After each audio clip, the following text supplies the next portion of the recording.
3 and out as the Tigers are 0 for 6 on third downs, have only 1 first down conversion to their name, and Riverside has really self-destructed offensively. Following their 51-point outing last week against Ventura. Going up to make the catch on a sprinting hop is Tremel Davis at the 21-yard line. And the Tigers will begin from there. 79 yards away for the Tigers from a touchdown to tie it. Risky catch by Tremel Davis. Really is. On the last punt. But about Nicholas King, hey, he hasn't been accurate this game, and that's the problem. He's had his open guys, and it's a matter of just getting them in stride.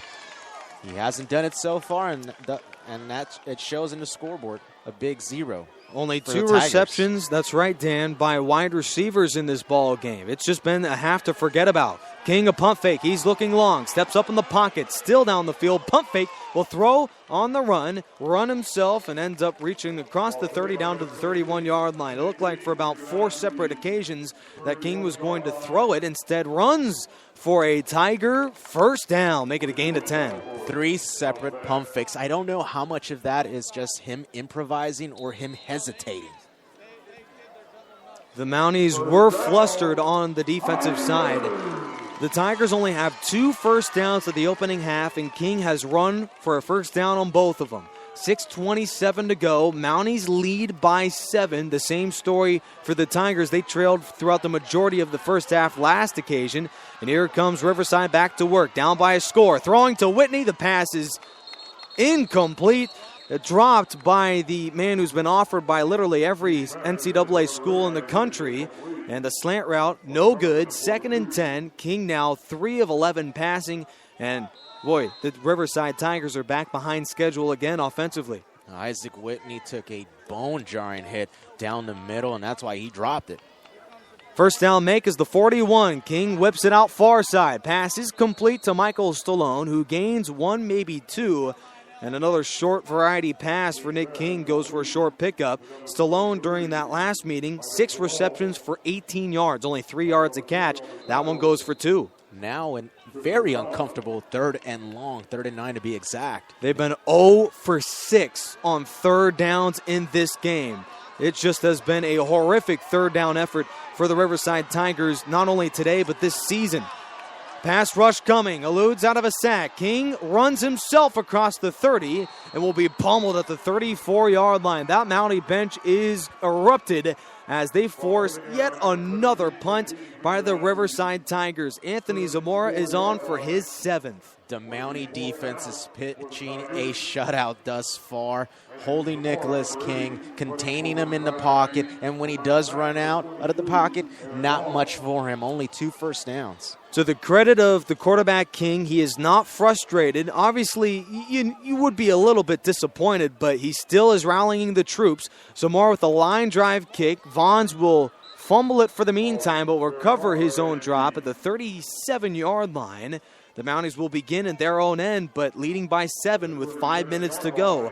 Mount SAC could really make things awfully interesting for the Tigers if they put together another touchdown drive. Yeah, it would be super impressive to go into the half up 14-0. Going back to the RCC offense, it sort of reminds me of what was occurring early on in the season, the third down struggles, and it's on display tonight, hardly converting on third down. Well, after this production, they are 24 of 90 on third downs in the opening half of the season. Going over the middle, pass on a leaping grab is caught off the caught off midair by Tredante Hill. Reception number 1 for the sophomore, make it a gain of 13. Once again, Allo hitting someone down the middle, Nick. That's just been the weakness for the Tigers here today. Nearly every reception for the Mounties receivers have gone over the middle. This one good for 13. Now the Mount SAC Mounties start at the 47 of Riverside. Toss play on a weak eye. Here goes Omar Stolbert. Wiggles out of 1 tackle. Keeps on going. And the tackle for loss is made by Ray Ford in the backfield. Loss of 1. And the cornerback gives Omar Stolbert his first run for loss today. Cornerbacks aren't known for their tackling. Ray Ford there stepping up and making a big tackle in the backfield behind the line of scrimmage. It's a luxury to have a guy like Ray Ford for sure. Veteran leadership to go along with 5 interceptions for 4. Bouncing outside, Omar Stolbert with room across the visiting 40, and he's out to the 42-yard line. Tackle made by Jonah Moy. 3rd and 6 upcoming. The Mounties have been relatively solid on this down here tonight. Jonah Moy and Ray Ford again getting involved in the tackle. 4 wide set for the Mounties. Tigers counter with a nickel package. They rush 5. Tigers off the edge. Allo eludes. Still looking down the field. A penalty is down as the Tigers force the 3 and out. Brock Carman tackles Allo short of the first down. This very well will be a holding off the flag by the Mounties and is. Penalty will indeed be declined. Will Kraft decline? Yes, he will. The Mounties go 3 and out again. No man's land. Would be interesting to see if Coach Jabstrap elects to punt or go for it. 3:39 to go. The Mounties are sending on the punt unit. Mounties lead by 7, but Riverside could tie it with a touchdown here right before the half. Terrell Davis will be standing at his own 10. Fulham for the 7th time. Boots it away. High end over end kick. Terrell Davis signals fair catch, and he's got it at the 10. Tigers have 90 yards to go for a touchdown to tie things at 7 here from the jungle. And just one statistic that we have yet to mention, Riverside is 30-0 over the last 5 years at home in any ball game. That's just an amazing, amazing number right there. 30 wins in a row here at home. Now, Nicholas King, I feel Coach Tom Kraft is still trying to get the guy more comfortable. I would try to go to a hurry-up offense here and try to get the Mountie defense off balance. Tight end Matthew Morin wanders in motion from left to right. Back to throw. Wings it out far side. Pass is caught. Has room. Morin with the grab. Across the 25. He fumbled the football. Referees do call it inbounds. And do they call that a recovery for Mount SAC? I think the ball went out of bounds before anybody recovered it. Therefore, it will be Riverside ball still, Nick. Referees have yet to make an indication. Morin did catch and run for 30. And it looks like the Tigers will indeed have the football, and indeed they do. So at the end of the day, following all that confusion, King completes to Morin for the longest pickup today, that being a 20-yard completion to a man who have yet to really talk about in the last month. A Library Quiet tight end and Matthew Morin, 19 yards and a Tiger first down. When Matthew Morin does get involved, it seems as if the RCC Tigers are that much stronger. He just plays as an extra tool, as an extra weapon for Nicholas King and the Tigers. Matthew Morin with now 21 catches over 200 yards and a touchdown, but only his 3rd catch over the last 3 weeks. 1st and 10 from their own 29. King will keep. There's a flag down that will probably be a hold against the Tigers as King, the quarterback, will end up running for 9. That makeshift offensive line led by a bunch of guys who at one point didn't even see the field. Injuries have plagued the Tigers, and here goes an offense that commits a chop block that will end up being a penalty for what looks to be 10 yards, make it 1st and 20. Initially, this is my first year covering JUCO football. I thought the officials were just being nitpicky, but it just turns out RCC does get penalized that badly. It's a team that just struggles. It's a team that, yes, has made things a lot tougher for themselves by committing some bonehead mistakes, but when it matters most, Riverside is 10-1 and is 1 win away from a trip to the SOCAL Championship. King wings it over the middle, too high, intended for Darius Jeter, who leaps at the 35. That would have been a 15-yard pickup on 2nd and 25. And now the Tigers face a 3rd down and forever here. Nicholas King continues to be inaccurate more than he is accurate. If this game is expected to be won by the Tigers, it will have to be at the hands of Nicholas King's accuracy.